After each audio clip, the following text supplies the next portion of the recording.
One very common thing about Nigerian basketball is that players who are the biggest stakeholders are usually the biggest losers. One of the reasons why I feel this happens continually is because we often lie to ourselves.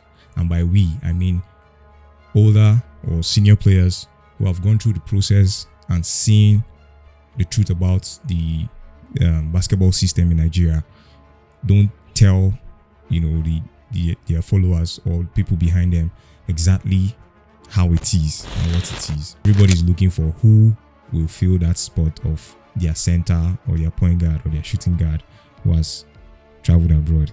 And abroad now, in this sense, it's Cotonou.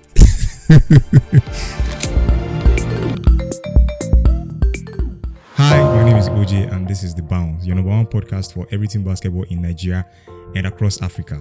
There's a recent post by Theresa which is a wake-up call for players to know their worth. I mean, she's one of the players that has seen it all, played in Nigeria, played abroad, and all of that. So, me, if I was still playing, I'll take her words seriously.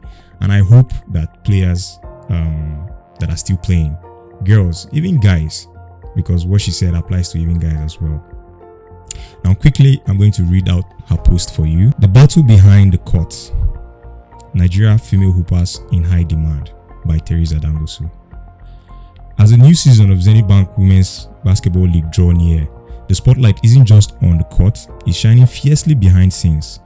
A silent but intense battle is underway as teams scrabble to secure the remaining pool of top-tier players in Nigeria.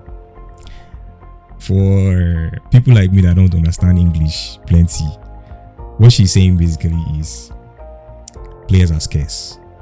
It's particularly women players, like female basketball players, they're scarce.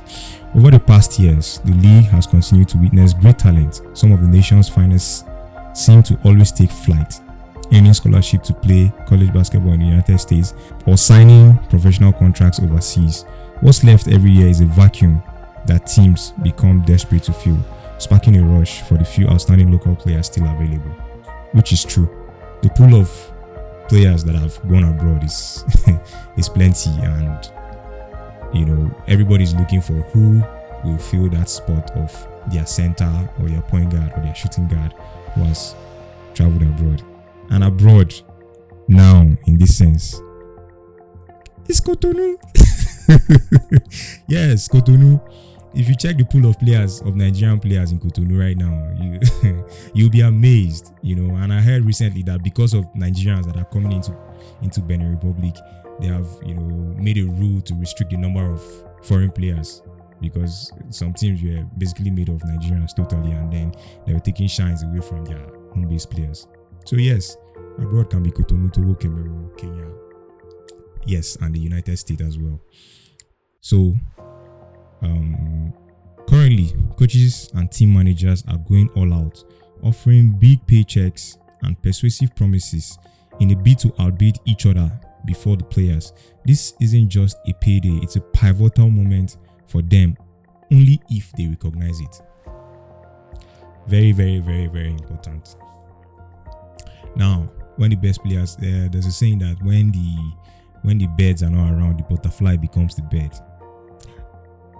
Don't get me wrong, I'm not saying those of you that are still in Nigeria are not as good, you understand, but I'm just saying the interest for you, I mean people who didn't used to see the value in you are not going to come for you.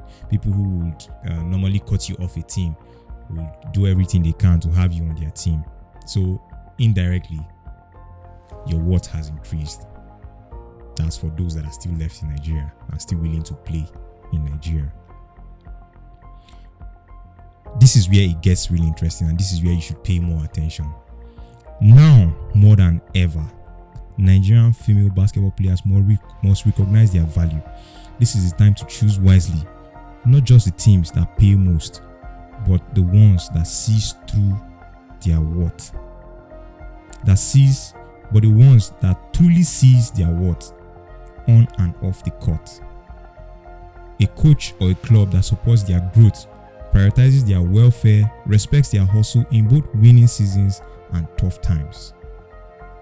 So it's common practice that teams usually just cut off. I mean, look at what happened to the First Bank team recently. Whatever the reason is, the club just decided, wake up one morning and said they are disbanding the entire team, and just like that, they left all their players jobless. And this is like the topmost team in Nigeria. If First Bank can do that, what's the fate of every other team in Nigeria? So part of this wake up call now is not just for you to just accept what they are giving you at the time, but to look beyond now. I know about teams that restrict players from going to school, because it's going to affect their program. Yes, I'm not going to mention any particular team or any particular coach, but it happens, and teams that, don't sign any contract, they just pick you and then they don't pay you after. And there are situations where some players even use their own money to pay for transport and take themselves to tournaments. Well, if you're in a place where you can afford that, that's fine. But if you are one of those players that are looking to get something out of basketball or make a living out of basketball, it's not going to be a favorable situation for you. So now this is the time for you to look into it. What do you want? You can even use your contract with the team to negotiate half of your school fees for those that are in school. So but whatever you're negotiating, try to make it formal, try to make it put pen to paper so that they don't just garbage in, garbage out. They don't bring you in and then kick you out when they want. So find a way to get value for yourself. Yes. And for you to do this, you have to be good, because I've seen a lot of players that just throw themselves at teams or at coaches because they just want playing time, not because they are worth having that playing time. So if you put yourself in that kind of situation, it is very common for coaches to take advantage and do whatever they can with you and then dispose you off whenever they feel like. Now, this is the last paragraph, and it's a very, very beautiful thing that she has put together here. Remember that as the offers come rolling in, it's not just about the money, it's about the mission to enact change and the status quo. Very important. Change. Demand for a contract. It should be stated. How much are you going to be paid? 10 naira, 20 naira. How much is your allowance? Are you getting training allowance or whatever? Put it together. Are they buying shoes for you? You understand? Let it be clear.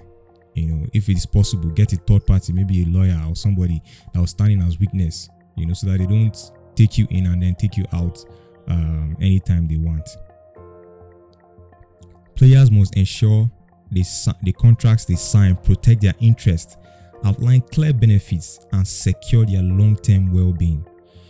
The Zenith Bank Women's Basketball League is more than a league. It's a structure that has given birth to so many greats who have not only represented us on the local level but globally, and we need to sustain and improve our league by demanding for the best as we continue to grow.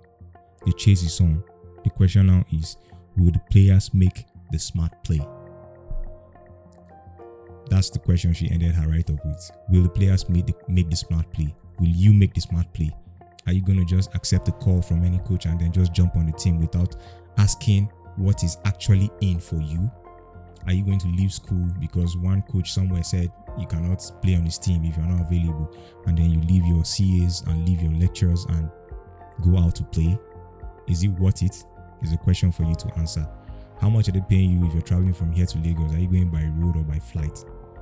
Are you worth it? Ask yourself that question and demand what you're worth for. Alright, this write-up was directed to the women players, but it also applies to the men because I think they suffer the same thing, the same fate. I mean, a lot of players, men players, have also traveled out of the country, and then there's a vacuum to fill. So those of you that are still available, players in general, those of you that are still in Nigeria, what are you worth? And demand for what you're worth. So, like Theresa said, the question now is, will the players make the smart play? Are you going to make the smart play? Answer that for yourself. See you on the next one, and peace out.